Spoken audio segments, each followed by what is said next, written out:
शक्ति। ओम शांति। ओम शांति। सुमनम। मैं देह और दुनिया से न्यारी, நான் இந்த தேகம் மற்றும் இந்த உலகத்திலிருந்து தனித்திருந்து விடுபட்டிருந்து ஒரு பாபாவிற்கு பிரியமானவராக இருக்கின்றேன். பாபாக்கு எப்போ பிரிய குழந்தை ஆக முடியும்? தேகத்திலிருந்து டிட்டாச் ஆகணும், இந்த உலகத்தினுடைய கனெக்ஷனிலிருந்து டிட்டாச் ஆகணும், ஒரு கனெக்ஷன் இருக்கணும். அப்போ தான் பாபாவுக்கு பிரிய குழந்தையாக முடியும். பாப் தாதாவிற்கும் மற்றும் அனைவருக்கும் பிரியமானவராக ஆகுவதற்கு 4 விஷயங்களிலிருந்து நாம் தனித்திருக்க வேண்டும். ஃபர்ஸ்ட் பாயிண்ட், தேகத்தினுடைய நினைவு, தன்னோட தேகம் அதிலிருந்து டிட்டாச் ஆகணும். இந்த ப்ராக்டிஸ் நம்ம அடிக்கடி செய்யணும். எப்பெல்லாம் நேரம் கிடைக்குதோ, சும்மா இருந்தால் கூட என்ன பண்ணலாம், யார்கிட்ட பேசிகிட்டு இருந்தாலும் நம்ம இந்த ப்ராக்டிஸ் செய்யலாம். பேசிக்கிட்டே இருந்தாலும் நான் டிட்டாச்சாக இருந்து பேசுகிறேன், அவ்வளோதான். எப்போ வேணாலும் இதை நம்ம செய்யலாம். 2வது, தேக உறவுகள் இருக்காங்கல்ல, சம்பந்தங்கள், நமக்கு சம்பந்தப்பட்ட யாராக இருந்தாலும் சரி, அவங்கள்ட்ட இருந்தும் நம்ம எல்லாருக்கிட்ட இருந்தும் நியாரா டிட்டாச்சு. இந்த தேகத்துக்கு கொடுக்கக்கூடிய பதார்த்தங்கள் என்னெல்லாம்? பதார்த்தங்கள், உணவு, நம்ம சாப்பிடக்கூடிய ஒவ்வொரு பதார்த்தங்கள், இதிலிருந்து நம்ம என்ன பண்ணணும்? தனித்திருக்கணும். எது மேலேயும் பற்று வரக்கூடாது, ஆசை வரக்கூடாது. 4வது, பழைய ஸ்வபாவம் சன்ஸ்காரத்திலிருந்தும் விடுபட்டு இருக்கணும். அது நம்மளை இழுக்கக்கூடாது, அமுக்கக்கூடாது, சண்டை போடக்கூடாது, அதிலிருந்தும் டிட்டாச். இதான் முக்கியம். ஃபஸ்ட்டு நம்ம தேகத்திலேருந்து டிட்டாச் ஆயிட்டோன்னாலே இந்த 3ஐயும் ஜெயிச்சிடலாம். என்ன நினைக்கிறீங்க நீங்களா? இல்லை தனித்தனியாக மறக்கணுமா? இல்லை, ஒரு சுவிட்சு போட்டால் எல்லாமே எரியுதில்ல. மெயின் சுவிட்சு, மாஸ்டர் சுவிட்ச் இருக்கும். இந்த மாதிரி மாஸ்டர் சுவிட்ச் எது? நான் ஆத்மா, அவ்வளோதான். நான் ஆத்மா, பரந்தாம நிவாசி. எதுக்கு நம்ம இந்த உலகத்தில் இருக்கிறேன், தேகத்தில் இருக்கிறேன்னு நினைக்கணும்? தேகத்தில் இருக்கிறேன்னு நினச்சாதான் எல்லாம் ஞாபகம் வரும் இல்லையா? நான் ஆத்மா, பரந்தாம நிவாசி. எத்தனை வருஷத்தோட அபியாசம் நமக்கு இருக்குது. செகண்டில் மேலே போயிடலாம் பாபாட்ட. நினைக்கிறதுக்குள்ளாரே அங்கே போய் இருக்கலாம். அந்த பயிற்சி நமக்கு ரொம்ப அவசியம். இனிமேலாம் பயிற்சி தான் நமக்கு உதவி பண்ணும். சூழ்நிலை காலங்கள்லாம் மாறி போச்சு, முன்னாடி மேலாம் இல்லை. அதனால் கொஞ்சம் நமக்குள்ளார டிசிப்ளின் இருக்கணும், கொஞ்சம் நமக்குள்ளார சிம்பிளிசிட்டி இருக்கணும். தாதிகளெல்லாம் பார்த்து நம்ம கற்றுக்கணும். தாதி உலகத்தின் விஸ்வ மகாராஜன் சீட்டு. ஆனால் அவங்க எப்படி இருந்தாங்க? நம்ம எல்லாருமே அனுபவம் செஞ்சுருக்கோம். 3-4 முறை மதுரைக்கு வந்திருக்காங்க. எல்லா தாதிகளுமே வந்திருக்காங்க. அவங்களெல்லாம் நம்ம அனுபவம் செஞ்சுருக்கோம், கிளாஸஸ் கேட்டிருக்கோம், அந்த சங்கில் இருந்திருக்கிறோம். இதெல்லாம் மிகப்பெரிய பாக்கியம். அடுத்து வர்றவங்களுக்கு இந்த சான்ஸ் எல்லாம் இனி கிடைக்காது. அவ்வியக்த பாப்தாதாவை மீட் பண்ணுமோ, அதுவும் டைரக்ட் மீட்டு தான் நம்ம பண்ணதெல்லாம். அப்படி தானே? டைரெக்டாக தானே பார்த்தோம். அது 2 பாபா பார்த்தோம். அப்படி தானே? சாக்காரத்தில் பண்ணவங்களாம் ஒரு பாபா தான் பார்த்தாங்க. அவ்வியக்த பாலனையில் எத்தனை பாபா பார்த்தோம்? 2 பாபா. 2 பாபாவினுடைய அனுபவத்தை அடைஞ்சிருக்கிறோம். ஸோ இந்த 4 விஷயத்திலிருந்து நம்ம விடுபட்டு இருக்கும்போது தான் பாபாவிற்கு பிரியமானவராக ஆக முடியும். பகவானுடைய உதவி இப்படி இருந்தால் தான் கிடைக்குங்கிறாரு. அவர் உதவி செய்யறதுக்கும் தயாராக இருக்காரு. ஆனால் அவருடைய உதவியை அடையக்கூடிய நமக்கு இந்த தகுதியெல்லாம் வேணும். அவர் சொன்ன மாதிரி இருக்கணும். அப்போ தான் அவருடைய ஈர்ப்பு நமக்கு ஏற்படும். அவர் தானாகவே நம்மளை நினைப்பார், தானாகவே நமக்கு உதவி செஞ்சுட்டே இருப்பார். நான் இந்த குழந்தைக்கு உதவ போகிறேன் அப்படின்னு நினைப்பாரா? எத்தனையோ குழந்தைங்கள அவருக்கு இருக்காங்க. நம்மளுடைய ஸ்திதி தான் பாபாவை என்ன பண்ணும், ஹெல்ப் பண்ணுறதுக்கு கூப்பிடும், அழைக்கும். ஆட்டோமேட்டிக்காக பாபா என்ன பண்ணுவார், கவர்ந்து ஈர்க்கப்படுவார். யோக பயிற்சி ஃபஸ்ட்டு பயிற்சி. யார் டிட்டாச்சாக இருக்காங்களோ இந்த 4 விஷயங்களிலிருந்து அவங்க டிட்டாச்சாக இருக்கிறதுனா அடுத்த மீனிங் சொல்கிறார். ஒவ்வொரு காரியம் கடமை செய்யும் போதே, அதுக்காக பாபா அப்படி பயிற்சி கொடுத்துருக்காரு, எல்லாத்துலேருந்து மறக்க சொல்லியிருக்காரு. நான் எந்த காரியம் செய்ய மாட்டேன், அமைதியாக உட்காந்து நான் யோகா தான் பண்ணுவேன், அப்படி இல்லை. பாருங்கள் எவ்வளோ அழகான ஞானம் கொடுக்குறாரு பாபா. ஒவ்வொரு கடமை நம்மளுடைய காரியத்தை செய்து கொண்டே அப்படி ஒரு அனுபவம் நமக்கு ஏற்படணும். பாபாவின் துணையின் அனுபவம். தேகத்திலிருந்து டிட்டாச் ஆனாலே பாபா அழகா சொல்றார், சாட்சி ஆயிட்டு காரியம் செய்யுங்க. சாட்சின்னா எந்த காரியம் செய்யறோமோ அது சம்பந்தமான பந்தனத்தின் எண்ணங்கள் வரக்கூடாது. அதுலேயும் நம்ம மாட்டிக்க கூடாது. எதில் அது செய்கிறோன்னா அப்படியே டென்ஷனாக அதுலேயே நினச்சிக்கிட்டு, அப்படி கிடையாது. பாருங்க, ஜெயந்தி தீதி வந்தாங்க, எப்படி செஞ்சாங்க, எல்லாமே எப்படி நடந்துக்கிட்டாங்க, எப்படி இருந்தாங்க. இப்போ வரைக்கும் அதை மறக்க முடியல. அந்த வைப்ஸை இப்படி பவர்ஃபுல்லான ஒரு சூழ்நிலை பாபா நமக்கு கொடுக்குறாரு. நம்மளுடைய புருஷார்த்துக்கு எவ்வளோ ஹெல்ப் பண்ணுது. நம்ம நினைக்காட்டாலும் அவங்க என்ன ஸ்திதியில் இருக்காங்களோ அது நமக்கு வருது. லேசான நிலை, பவர்ஃபுல் நிலை. பேச முடியல, பேச வரமாட்டேங்குது, நினச்சாலும் பேசணும்னு நினச்சாலும் பேச்சு வரமாட்டேங்குது. அதான் கட்டி போடுறாங்க நம்மளை. அவங்களுடைய நிர்சங்கல்ப ஸ்திதியோட ஆதாரம். அந்த மாதிரி நம்மளும் ஒவ்வொரு கர்மா செஞ்சாலும் எப்படி இருக்கணும், சாட்சியாக இருக்கணும். இதுதான் நியாரா. நியாரா அப்படின்னா இந்த 4 ஸ்திதியை கொண்டு வரும்போது ஒவ்வொரு காரியம் செய்யும்போது நம்ம சாட்சியாளர் ஆகிடுவோம். அப்போ பாபாவுடைய சாத்திப்பன், பாபா எனக்கு துணையாக இருக்காங்க, என்னோட இருக்கார் பாபா, அந்த அனுபவம் செய்ய முடியும். தேகம், தேகத்தின் பதார்த்தம், தேகத்தின் சம்பந்தம், பழைய உலகத்திலிருந்தும் சாட்சியாளராக ஆகி பாப் தாதாவின் துணையின் அனுபவத்தை செய்ய வேண்டும். இதுதான் ஃபஸ்ட்டு பயிற்சி. இந்த 4லிருந்தும் விடுபட்டு பாபா என்னோட இருக்காருங்கிற அனுபவத்தை நாம் செய்ய வேண்டும்.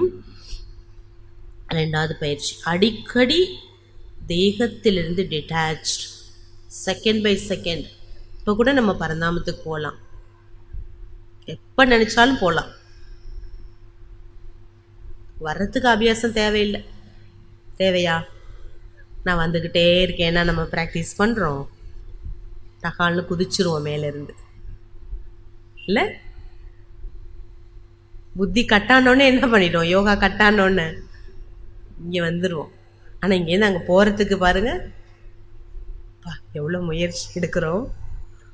எது கஷ்டம், போகிறது கஷ்டமா வர்றது கஷ்டமா? அதனால தான் மெடிடேஷன்லாம் பார்த்தீங்கன்னா போகிறது மட்டும்தான் சொல்லி கொடுப்பாங்க, வர்றதை சொல்ல மாட்டாங்க. அப்படி தானே? ரொம்ப டீப்பாக யோகா பண்ணிட்டோன்னு வச்சுக்கோங்க, 1.5 மணி நேரம் யோகா பண்ணுறோம், 2 ஹவர்ஸ் யோகா பண்ணுறோம், 3 ஹவர்ஸ் 5 ஹவர்ஸ் யோகா பண்ணோன்னு வச்சுக்கோங்க. அப்போ தான் அந்த ப்ராக்டிஸ் வேணும். நான் மேலேருந்து வரணும் பாபா, வரணும் வரணும் வரணும்னு. எங்கே? இங்கே ஸ்தூல வதனத்துக்கு. ஏன்னா அங்கே போய் சிக்கி மாட்டிக்கும், புத்தி போய் பாபாட்ட டைட்டாக மாட்டிக்கும். அங்கேருந்து வரவே மனசே வராது. அந்த அனுபவம்லாம் இருந்திருக்கா? செஞ்சுருக்கீங்களா? எப்படி போகிறது கஷ்டமோ அதேமாரி வர்றதும் நமக்கு ரொம்ப கஷ்டமாக தான் இருக்கும். எப்போ? இப்போ நமக்கு அதுக்கான பயிற்சியெல்லாம் பாபா கொடுத்துட்ருக்காரு. எல்லாம் பேரெல்லாம் கொடுத்துட்டிங்களா? எல்லாருமே யோகா பண்ணணும். இது நமக்கு ஒரு டெஸ்ட்டு பேப்பரு. டெஸ்ட்டு பேப்பர்லாம் வின் பண்ணுறதுக்கு இது ஒரு டெஸ்ட்டு நமக்கு. இப்போ ஆரம்ப காலத்தில் உட்காந்து யோகா பண்ணாங்க 14 வருஷம். இப்போ பாபா அந்த சீனரி வருதுங்கிறாருல்ல, இதான் அது. புரிஞ்சுதா? பிரபு ரத்னா கான்டாஸ்டில் எல்லாருமே பேர் கொடுங்க, முடிஞ்ச வரைக்கும் யோகா பண்ணுங்கள். குறைஞ்சது 3 hours யோகா, அதுலையாவது கலந்துக்கணும். பயிற்சி வேணும் நமக்கு. 2வது பயிற்சி என்ன? வரணும் போகணும் வரணும், போகணும் வரணும். அடுத்து 3வது, பாபா செய்விக்கக்கூடியவர் செய்வித்து கொண்டிருக்கிறார், நடத்தி வைக்கக்கூடியவர் பாபா, நான் நிமித்தம். அவர் நடத்தி வைக்கிறார் எல்லா வேலையும், நம்ம செய்யல. ஜெயந்தி தீதி போய் கேட்டப்ப என்ன சொன்னார் பாபா? 14 வருஷம் யோகா தபஸ்யா முடிச்சுட்டு, அவங்க ஸ்கூல் ஸ்டடி இதெல்லாம் முடிச்சுட்டு பாபா நம்மளை மதுபன்லே வச்சுப்பாருன்னு நினச்சாங்க. ஆனால் பாபா எங்கே அனுப்பிட்டாரு? லண்டன் போகணுன்னொன்னே அவங்களுக்கு மனசே சரியில்லையா.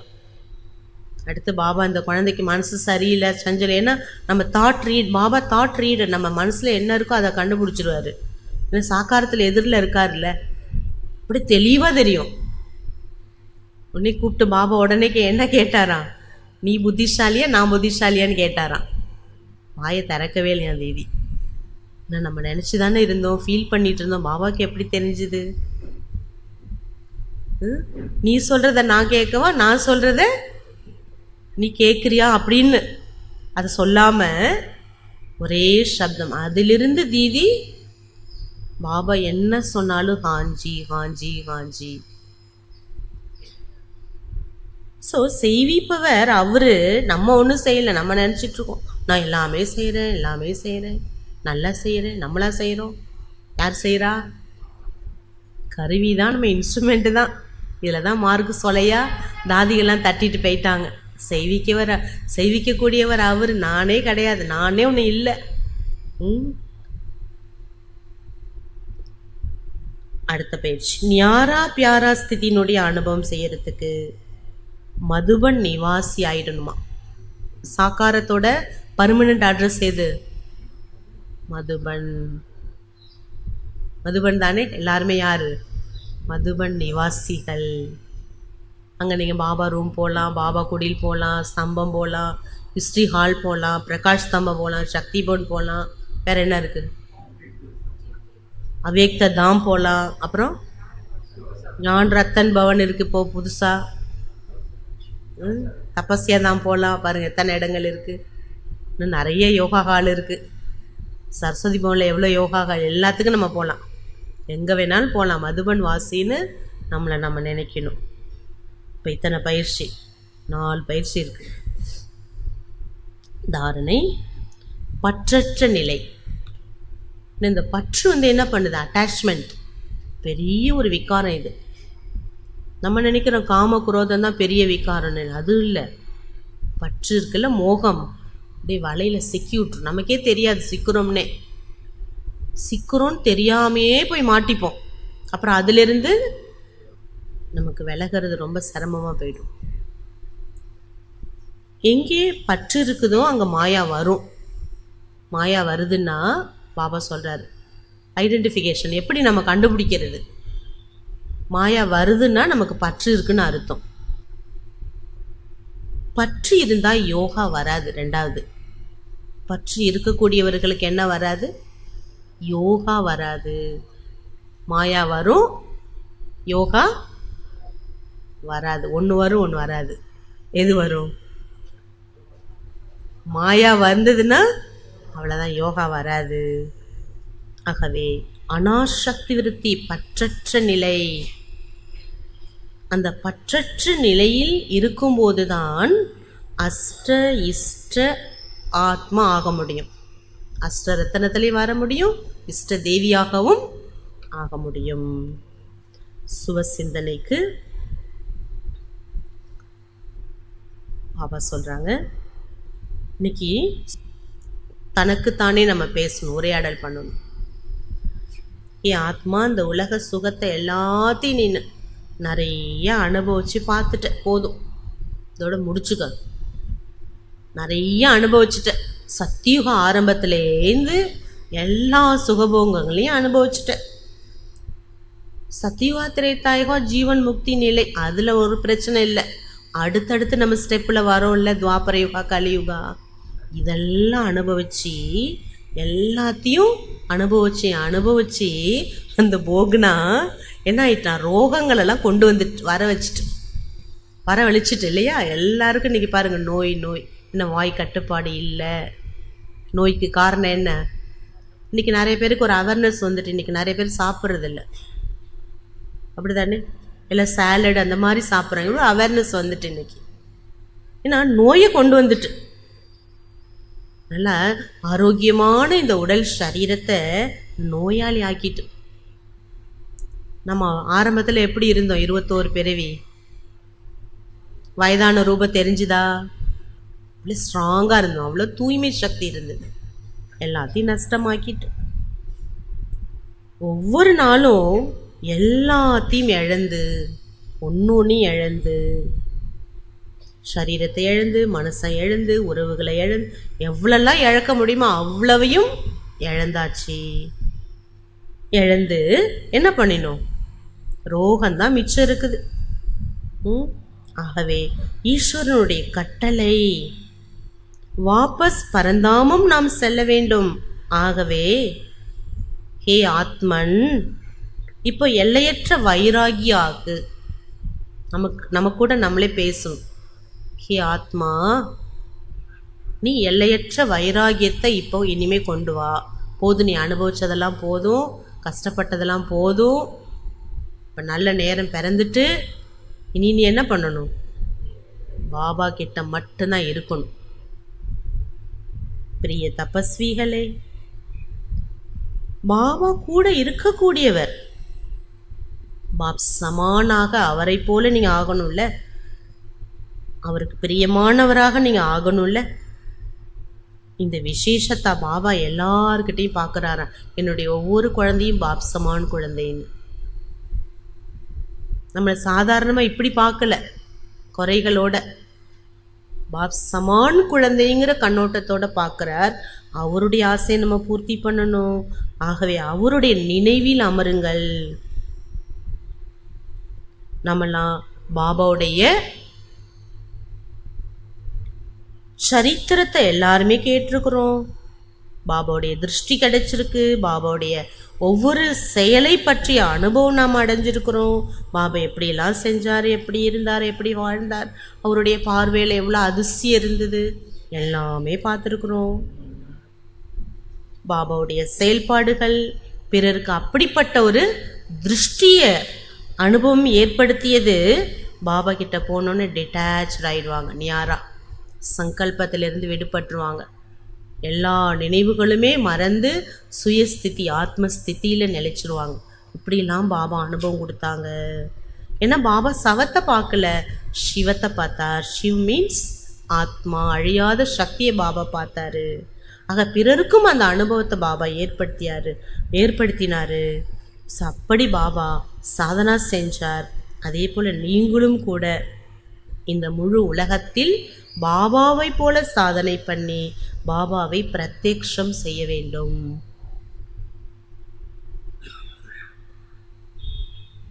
தேகத்திலிருந்து செகண்டில் நம்ம டிட்டாச் ஆகவும் சங்கல்பத்தெல்லாம் குறைச்சி ஒரே சங்கல்பம், நான் ஆத்மா, பரம பவித்திர சக்தி, நிஜஸ்வரூபம், பவித்திரதா, சத்திய ஸ்வரூபம். சத்தியம்தான் பவித்திரதா, பவித்திரதா தான் சத்தியதா. சக்தி நிறைந்த ஆத்மாங்கிற பயிற்சி செய்யும்.